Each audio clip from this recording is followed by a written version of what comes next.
Hey, what's going on, guys? Welcome to another Final Fantasy Brave Exodus video, and today we're going to be looking at Ronso, Warrior Kimahri, New Vision Awakening Yunalesca, and also New Vision Awakening Poppy. So let's get into Yunalesca first. They didn't do very much for her. She needed a lot of changes, but she obviously wouldn't get them because she's New Vision Awakening. So her only claim to fame, if you want to even call that, is the SLB, which is okay, I guess, but it's not an elemental and it can't be imbued. So let's get into some cons because there really isn't anything else to talk about.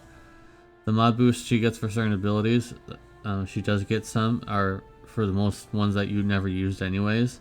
So why? She doesn't get anything really, just like we talked about, and her SLB is non-elemental, and it's Evo damage, so it can't be imbued. So she's really going to be only useful for certain Final Fantasy X fights if they're restricted at Final Fantasy X only. Otherwise, you're never using her ever again, and I haven't used her in a long time. So, let us reveal the score. A 4 out of 10, pretty bad. Not very good. Let's move on.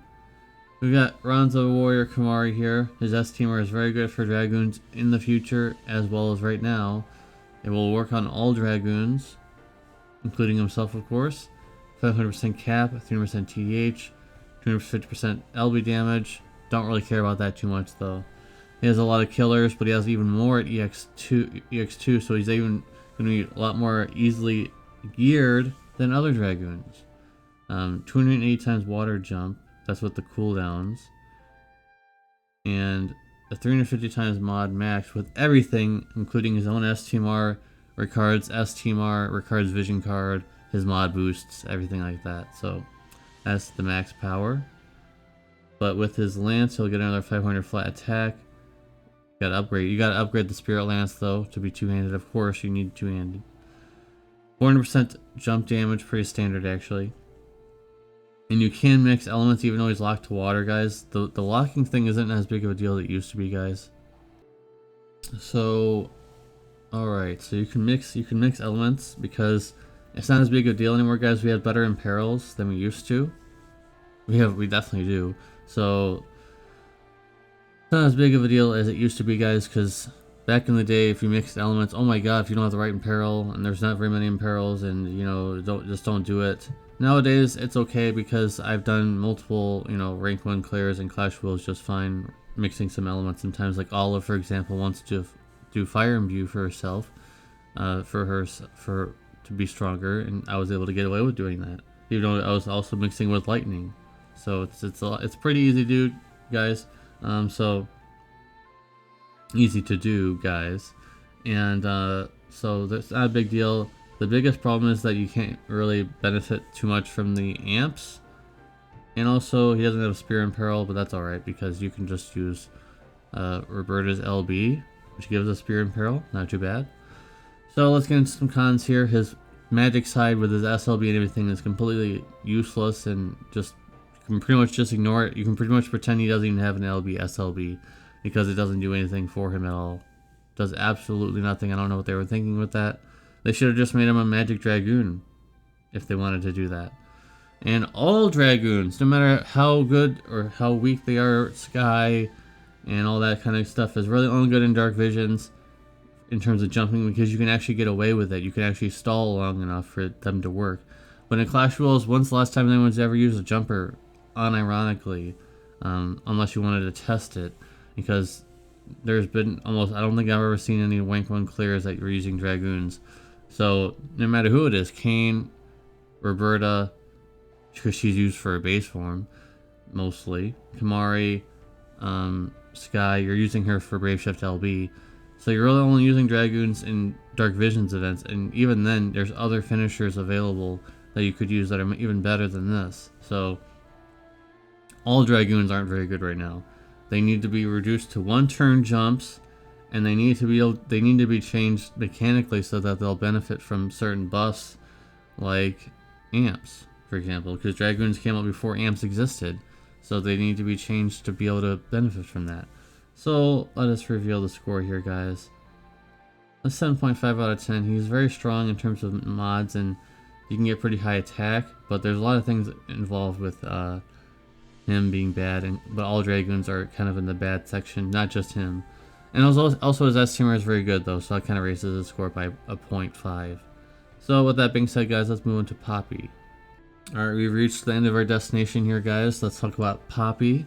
So on both sides at EX3, she'll be able to get a 350% stat buff and 150% LB damage buff for all allies. Okay, not too bad. 250% stat buff, 200% LB damage for buff for all allies at the start of battle. That's a preemptive buff. She gains 2 wield and also 80% magic and spirit true wield, whatever. Not big deal, but getting dual wield is nice for, you know, maybe dual wielding those, can't remember what it's called. The thing that everybody uses in Clash of Wills that help out a bit. The one-handed instrument. I can't remember what it's called right now. Anyways, 25 times mod buff for all allies for water gut and stuff. Okay.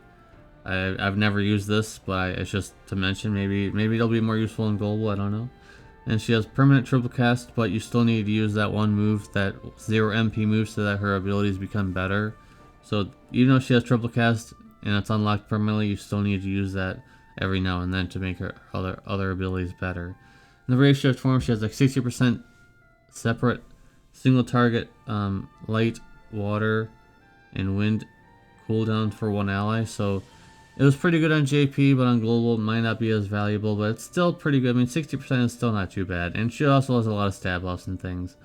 30% stat buff, 250% LB damage buff, 35% amp for those elements for everybody. So she has some cons, of course, just like everybody does. She has limited turns on Brave Shift, so you got to make sure you're just using those cooldowns. Because honestly, her Brave Shift LB is not that good. It's okay, but it could have been better. Just like I mentioned in the cons. And she has no multicast, so that's why you have to just prioritize your finisher with these amps. So let us reveal the score here, guys, for her. 7 out of 10. I think she's still very valuable, especially her base form is fine as a support. Especially if you're a new player and you have Poppy. New Vision Awakening Poppy will help you out a lot. She does a lot of things, guys, even though nowadays, I mean, we're spoiled with Sylvie and stuff, but Poppy still does a lot of things too. Just not as good, of course, because she's older. But she's still good. She'll be able to help you out with any kind of support needs you need. Anyways, that's going to be it, guys. Thank you guys very much for watching. Appreciate you. Honestly, this whole thing you should probably just skip and just wait for Nier, as most of you guys are. Or just wait for the next Clash of Worlds banner if you want to pull for that as well. I'm assuming it's going to be Tsukiko, but it could be anyone. It could be something we've never even seen before, which I would actually be more interested in, by the way. I'd be more interested in seeing something new instead of seeing something rehashed, but they'll probably rehash Tsukiko in the next Clash of Wills. But let me know all your thoughts down below, guys. All your comments down below. I always read them. Thank you guys for your feedback and things like that, and I'll see you in the next video. Peace.